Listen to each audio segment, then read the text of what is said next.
photos. Les roches, c'est vrai que la chefferie des étapes, c'est mieux pour chaque process. Donc je vous remercie d'ailleurs d'abord d'avoir accepté l'invitation d'Agnès et d'être ici parmi nous pour la présentation de ce partenariat LFB Roche. Alors concrètement, en quelques mots, je vais expliquer l'origine de ce partenariat, pourquoi ce partenariat. Donc vous connaissez le laboratoire LFB. Donc en quelques mots, LFB c'est un laboratoire pharmaceutique qui est spécialisé dans la fabrication et la commercialisation de médicaments dérivés du plasma. Et Roche Diagnostic, donc spécialisé dans tout ce qui est analyse biologique, mais là je laisserai Alexandre vous dire quelques mots un peu plus tard. Donc dans la philosophie du LFB est de pas uniquement fournir des médicaments, mais de proposer tout un panel de services et d'outils pour accompagner la prise en charge des patients, vous accompagner au quotidien au-delà des médicaments. On a mis certains outils, pour citer, c'est EPAC par exemple, un observatoire de suivi des prises en charge des patients sous AVK. Le projet Eureka, mise en place de procédures au sein de l'établissement, encore une fois, pour améliorer la prise en charge des patients sous AVK. D'ailleurs, je remercie le professeur Schmitt, qui est un acteur vraiment actif au sein de tous les partenariats et les projets que nous mettons en place. Et donc, on va dire, le dernier né de notre projet est le partenariat avec Roche pour la mise à disposition du Coagucheck dans les services d'urgence qui éventuellement en auraient un besoin pour répondre à un besoin actuellement non satisfait. Donc chaque service d'urgence, basé sur ses propriétés intrinsèques de structure, de fonctionnement, peut encore aujourd'hui améliorer sensiblement la prise en charge de ses patients, que ce soit par la mise à disposition d'un INR facile, des réceptions du patient, un contrôle une demi-heure, 6 heures, 24 heures. Donc en gros, chaque urgentiste qui fait la demande pour un besoin de Coagucheck de manière rapide a sa propre raison, et nous sommes là donc, pour les accompagner et leur proposer donc l'appareil. Donc, aujourd'hui, je vous remercie vraiment d'être là parce que le partenariat avec Roche est finalisé. Nous avons notre accord pour travailler ensemble en collaboration et nous allons donc maintenant passer dans la phase très opérationnelle de ce projet. Et donc je vous remercie d'être là parce que, encore une fois, le professeur Schmitt a accepté de servir de pilote pour la mise en place de ce projet concrètement au sein de votre établissement. Donc je vous remercie évidemment de tout cela, aussi bien donc les urgentistes que monsieur du laboratoire, le biologiste, afin évidemment de nous aider à construire la procédure la plus fiable et la plus sûre possible au sein de notre établissement pour intégrer évidemment cet appareil Coagucheck dans votre quotidien. Et avec tout évidemment les précautions d'usage nécessaires pour la bonne prise en charge du patient. Voilà, donc maintenant je vais laisser donc Alexandre faire la présentation du Coagucheck. Et donc après, il y aura évidemment démonstration pratique d'utilisation de l'appareil. Et M. Schmitt nous présentera aussi évidemment dans quel cadre il a souhaité avoir accès à cet appareil au sein de son établissement et pour répondre à quels besoins. Voilà. Qui était une évaluation de la prise en charge des patients qui saignaient sous AVK, aux urgences, en sachant que la HAS dit qu'il faudrait les réverser sans attendre l'INR. Et donc voilà, ça coûte cher. Et puis, en gros, on est persuadé que le délai entre l'arrivée du malade et l'heure de la réversion est un élément pronostic. De plus on réverse tôt, et mieux ça vaut. Or, on se rend compte que, pour l'instant, on décale encore un petit peu dans le temps certaines réversions. Et probablement le fait d'avoir l'INR en temps réel sensibiliserait peut-être un peu plus le médecin aux urgences sur, mais finalement, il est sous anticoagulant. Et l'autre élément, c'est que la mortalité est dramatique, hein, parce que c'est en gros 30% de décès à un mois, tout confondu, avec une mortalité énorme pour les hémorragies intracrâniennes. Donc le fait de disposer d'un appareil qui, dans ces conditions-là, accident hémorragique aigu chez un malade sous AVK, nous donne l'INR en temps réel, permet d'une part d'être sensibilisé et puis aussi de mesurer qu'il y a bien ce problème-là. Après, indépendamment de l'appareil et de son fonctionnement, il n'est pas question de faire de la coagulation aux urgences pour des patients qui ne saignent pas dans l'urgence par rapport à ça, et il n'est pas question de faire dans l'urgence des réversions au PPSB pour des patients qui n'ont pas la preuve qu'ils saignent. Je parle notamment aux hémorragies intracrâniennes. C'est pas parce qu'une hémorragie intracrânienne a un INR à 2,5 qu'il a un déficit, qu'il saigne pour autant. Parce que si par accident c'était un accident ischémique, le réverser, le thromboserait complètement. Donc, mais ça, c'est dans les éléments qu'il faudra clairement fixer. Juste quelques mots par rapport à Roche Diagnostic. Vous connaissez sûrement Roche par rapport aux médicaments. Il y a aussi une partie qui est diagnostique, qui est partenaire de la biologie médicale, où on a des analyseurs de biologie moléculaire qui permettent aussi de faire des tests d'immuno et de chimie pour le laboratoire. Et donc la partie pour le Coagucheck, c'est la partie Near Patient Testing qui présente une gamme d'analyseurs. On a aussi la partie diabète avec les lecteurs de glycémie. Donc juste pour fixer le décor, il y a un environnement réglementaire, la biologie est en train de complètement de changer. Et depuis l'année dernière, il y a un texte qui fixe justement le statut légal de ce type d'analyse. Clairement, on doit être dans une notion d'urgence pour réaliser cette mesure. Et par rapport aux responsabilités de la mesure, la prise de décision est assurée par le médecin. Le biologiste conserve la responsabilité de la validation des résultats obtenus. Donc c'est très important par rapport au passage de contrôle de qualité et à la fiabilité de la mesure de l'appareil.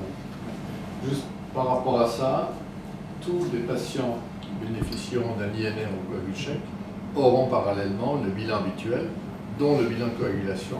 Et il est clair que pendant quelques mois, on travaillera en évaluation comparative entre les résultats Coagucheck et les résultats du labo.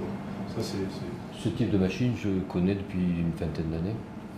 Donc les corrélations, j'en ai fait à titre personnel, j'en ai vu faire, ne serait-ce que dans le CHU avec Charles de Riverol, le patron, qui s'occupait de chirurgie cardiovasculaire. Donc l'apprentissage est nécessaire, mais il est limité. Donc sous réserve d'un bon maniement, on a une bonne corrélation. Et les seules discordances qu'on avait étaient essentiellement avec des laboratoires de ville, des labos privés, et c'était lié à la sensibilité des réactifs utilisés au laboratoire. Donc voilà, moi j'ai un a priori tout à fait favorable. Il n'empêche, vous venez de le montrer sur le présent diapositive, ce type de dispositif doit tomber sur la responsabilité du chef de service de biologie. Donc il faudra officialiser l'arrivée de ce matériel à l'accueil. Autre point par rapport à l'environnement réglementaire, les laboratoires sont en pleine accréditation et il faut répondre à des normes de qualité. Cet appareil rentre dans le cadre de normes de qualité qui est la norme ISO 22870, où il y a donc des notions et des exigences de traçabilité des résultats, de formation, de qualité des résultats rendus et de documentation, d'enregistrement de tous les documents nécessaires à l'utilisation de ces appareils. Donc chez Roche, on propose toute une gamme d'analyseurs de biologie délocalisée. On parle chez nous de télébiologie parce qu'on a mis en avant cette notion de connectivité qui est indispensable pour que le biologiste puisse jouer son rôle sur le contrôle de ces analyses. Donc on a toute une gamme, le Cobas H232 qui permet de mesurer les marqueurs cardiaques, la troponine et la NT-proBNP, donc la Coagucheck XS Pro pour l'INR, les AccuCheck Inform 2 pour la glycémie, le Resist 1100 pour les bandelettes urinaires et le Cobas B123 qu'on vient de lancer pour les gaz du sang, les électrolytes et les métabolites.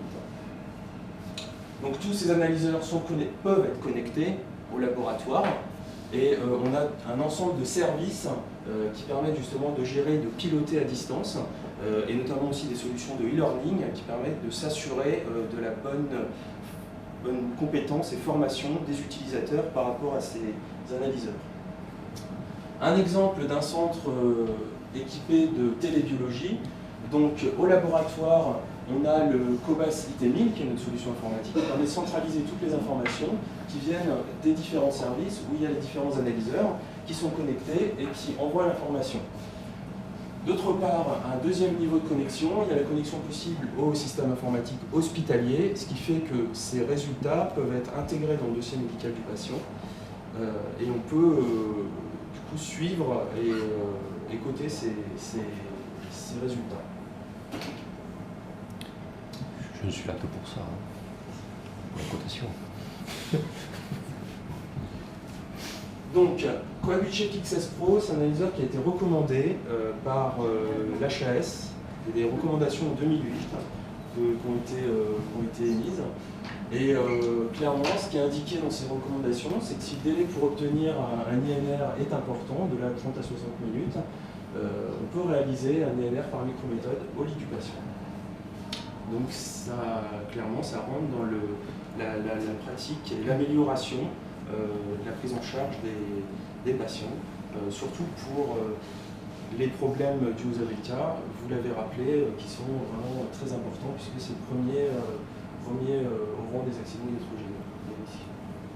Donc le Coagucheck, effectivement, vous en avez parlé, c'est quelque chose que vous connaissez bien puisque c'est une technologie qui a été lancée en 1993 en Allemagne et qu'on lance cette année en France. Donc c'est quelque chose qui est effectivement bien connu. Il y a de nombreuses études qui ont été faites de corrélation avec les réactifs de laboratoire et c'est quelque chose qui est assez fiable. Alors, le Coagucheck XS Pro, c'est un analyseur qui est simple et rapide, qui est fiable et sécurisé et qui est sous le contrôle du biologiste. Complètement développé et conçu pour être utilisé à l'hôpital. Parce qu'on propose aussi chez Roche le Coagucheck XS, qui est pour l'automesure. Là, on est vraiment dans le cadre d'un usage professionnel et hospitalier. Pour réaliser une mesure d'INR, c'est très rapide. On va le voir après dans la démonstration. On insère la bandelette, on pique au bout du doigt le patient, on dépose une goutte de sang sur la bandelette, en 1 minute on obtient le résultat. Donc c'est le seul analyseur qui soit multipatient. On peut identifier le patient infecté. Au niveau de la rapidité d'utilisation, vous allez voir, c'est un écran tactile, donc c'est assez intuitif et facile à utiliser. À chaque nouveau lot de bandelette, il y a une petite puce dans le lot de bandelette qui permet de calibrer l'appareil et d'obtenir toutes les informations sur les bandelettes. Donc si jamais il y a une alerte AFSAPS, on peut retrouver quelle bandelette a été utilisée avec quel patient et par quel utilisateur. Donc sur le Coagucheck XS Pro, il y a un lecteur de code barre intégré. Je ne sais pas ici comment vous fonctionnez, mais c'est possible d'identifier le patient avec le code barre, d'identifier l'utilisateur. On a aussi, et ça vraiment c'est la responsabilité du biologiste, c'est le passage des contrôles de qualité. Donc on a des contrôles de qualité internes qui vérifient l'intégrité de la bandelette pour, s'assurer que la bandelette n'est pas oxydée et pas défaillante. Et puis un contrôle de qualité externe, donc c'est un plasma lyophilisé à reconstituer avec une pipette pré-remplie. On dépose une goutte sur la bandelette et si on obtient un résultat dans la bonne fourchette, on peut s'assurer de la fiabilité de l'analyse. Donc il y a 500 contrôles de qualité en mémoire, on a 1000 résultats de patients en mémoire. À chaque fois qu'on a un résultat, on peut insérer des commentaires spécifiques. Et pour les scientifiques, le fonctionnement par rapport à la mesure de l'INR sur la bandelette, c'est une technologie vraiment très spécifique. Il y a deux constituants sur une bandelette.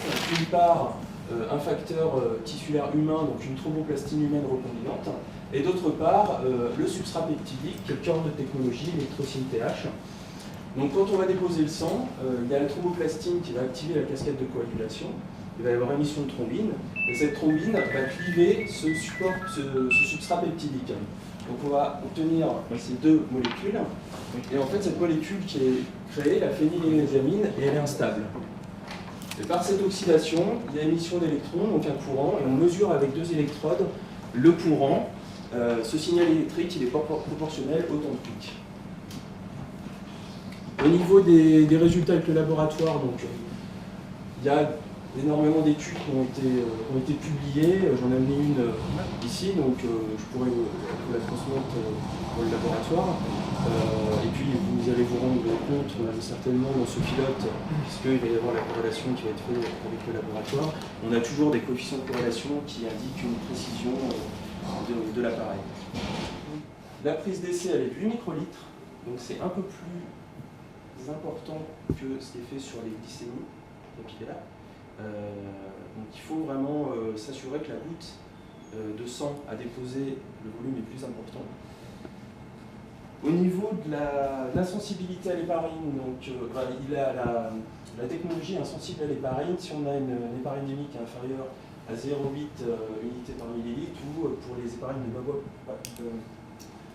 poids moléculaire inférieure à 2 unités internationales anti-10. Donc ça c'est important parce que vous allez pouvoir l'utiliser même chez les patients qui sont en transition héparine-AVK. Et enfin, l'hématocrite doit être entre 25 et 55%. La stabilité des bandelettes, c'est 18 mois après la date de fabrication. Donc il y a une boîte de bandelettes, c'est une boîte de bandelettes, 24 tests par boîte, une puce de calibration à chaque boîte de bandelettes et des lancettes pour piquer au bout du doigt. Donc à chaque fois que vous allez recevoir un nouveau lot de bandelettes, il faut intégrer la puce de calibration dans l'appareil. De toute façon, si vous mettez la bandelette et qu'il n'a pas reçu la puce, il vous la demandera. Par contre, une fois que c'est intégré, c'est dans la mémoire et il n'y a plus besoin de la remettre. C'est vraiment à chaque niveau. Donc pour réaliser une analyse, il suffit d'appuyer sur le bouton central, c'est le bouton on off, on arrive sur un écran. Il faut choisir un test patient. On a la possibilité de faire un contrôle de qualité ou de contrôler les différents résultats en mémoire. Là, on va arriver, c'est des patients qui ont déjà été enregistrés. Donc on peut choisir un patient et le mesurer. Mais si on a un nouveau patient, on peut choisir nouveau, rentrer son nom, son numéro ou le scanner. Donc il y a un lecteur de code barre. Donc avant de réaliser l'analyse, il va vous demander, s'il est paramétré dans ce sens-là, de s'identifier, que l'utilisateur s'identifie. Donc il faut identifier son code barre. Après, vous allez lancer l'analyse, il va vous demander d'identifier le patient, donc de scanner le patient. Et donc il va vous demander d'intégrer la bandelette. Vous allez voir sur l'écran, il y a ce petit dessin. À ce moment-là, vous ouvrez la bandelette, il faut tout de suite le refermer pour éviter l'oxydation des bandelettes et la détérioration des consommables. Donc c'est assez simple, il y a une glissière. Il suffit de l'insérer. À ce moment-là, l'appareil va rentrer dans une phase de chauffage dans quelques secondes. Voilà. Et vous disposez de 180 secondes pour déposer la goutte de sang. Donc c'est à ce moment-là qu'il faut piquer le patient. Et ça, c'est pas non, c'est pas nécessaire, c'est un peu différent par rapport aux glycémies. Et alors l'idéal, c'est de déposer le doigt du patient sur le côté de la bandelette. Comme ça, c'est aspiré par capillarité et ça remonte dans le canal de détection à l'intérieur de la bandelette. Pour obtenir le résultat du patient. On peut rajouter un commentaire, donc il y a des commentaires qui sont préétablis. Et puis, ou alors on peut rentrer des informations. On valide, et après c'est dans la mémoire de l'appareil. Il demande de retirer la bandelette et vous l'ajoutez au déchet biologique. Et c'est tout in English. Vous allez avoir besoin en plus. Voilà, toujours, c'est les mêmes bandelettes. C'est les mêmes bandelettes, donc il faut avoir la bandelette et la puce. Il faut avoir le contrôle de qualité, donc, qui est là, le plasma déshydraté. Et avec chaque contrôle de qualité, il y a une petite puce aussi, puisqu'il faut tracer le contrôle de qualité. Et la pipette pré-remplie. Donc même principe, on allume l'appareil. Là, l'appareil demande la puce du contrôle de qualité, parce qu'on a choisi contrôle de qualité. Donc, il faut s'assurer de la traçabilité de ce consommable. On insère la puce du contrôle de qualité, et à ce moment-là, la mesure démarre. Donc l'analyseur, même principe, demande 180 secondes pour déposer le plasma qui a été reconstitué avec la pipette pré-remplie. On va passer à la pratique. Le manage d'urgence au CHU et on branche l'appareil et tout est transféré sur un ordinateur centralisé du labo référent. Et on ne désinfecte pas le doigt? Non. On ne désinfecte pas le doigt. Si, on a une petite fiche pratique d'utilisation, la préparation, le prélèvement, la C'est comme laver et sécher les mains du patient. Voilà. On le lave. Il vient de faire son jardin. Vous faites beaucoup de tests pour le diabète. Si on ne le fait pas, ça change rien. Bien. Test patient. Test patient. Voilà, donc là, il demande est-ce que c'est un nouveau patient Nouveau. ou est-ce que je scanne. Donc nouveau, alors à ce moment-là, on peut rentrer le nom ou on peut scanner. Voilà, vous validez.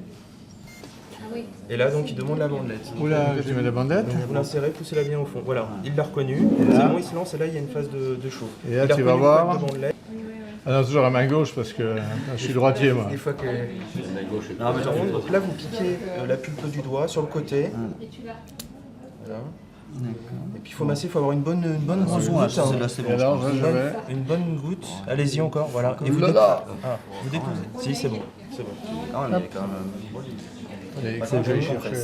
ça. S'il vous plaît, est-ce que deux filles pourraient venir en aide? Je saigne. Donc votre INR est Ah, je me sens pas bien. Qu'est-ce qu'on dit? Qu'est-ce qu'on dit? Vous pouvez pas me défaire ma ceinture, là je suis un peu serré. Dommage. Ah, ça c'est bête. Hein. Donc là, vous pouvez mettre le commentaire, appuyer sur la touche com. Un petit peu plus fort. Voilà. Donc là, il y a déjà des choses asymptomatiques, lecteur nettoyé. Soit vous choisissez, Asymptomatique, médecin informé. vous validez. Je valide. Hop. Et du coup, on a les commentaires qui s'affichent, le résultat, la date, l'heure, le numéro de l'autre bandelette, l'identification du patient. Là, ça commence bien. Ah, mais je suis un peu... Voilà, ça y est. Il faut le mettre plus bas. Il y a un peu un truc informatique. Attention! C'est là qu'il faut faire ah. Vas-y, voilà. Là maintenant, vous avez 180 secondes, donc allez-y. Bien sortir la vue, déposez-la sur le côté de la fenêtre. Voilà, allez-y. Sur le côté, voilà. Là, ça devrait être bon. Là. Tu fais comme à la maison, Benjamin? C'est bon. C'est bon, là, ce genre de choses. Ils sont pas débiles non plus.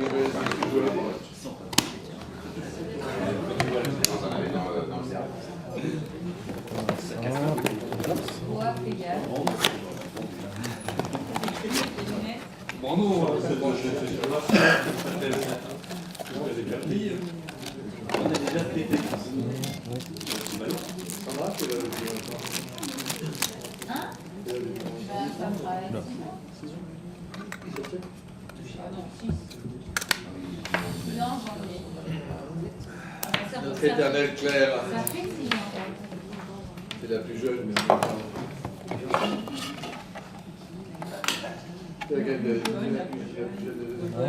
Puis on va le brancher. des enfants à la chaîne. Donc il y a une imprimante en option qu'on peut connecter. Il y a un port infrarouge et du coup on peut.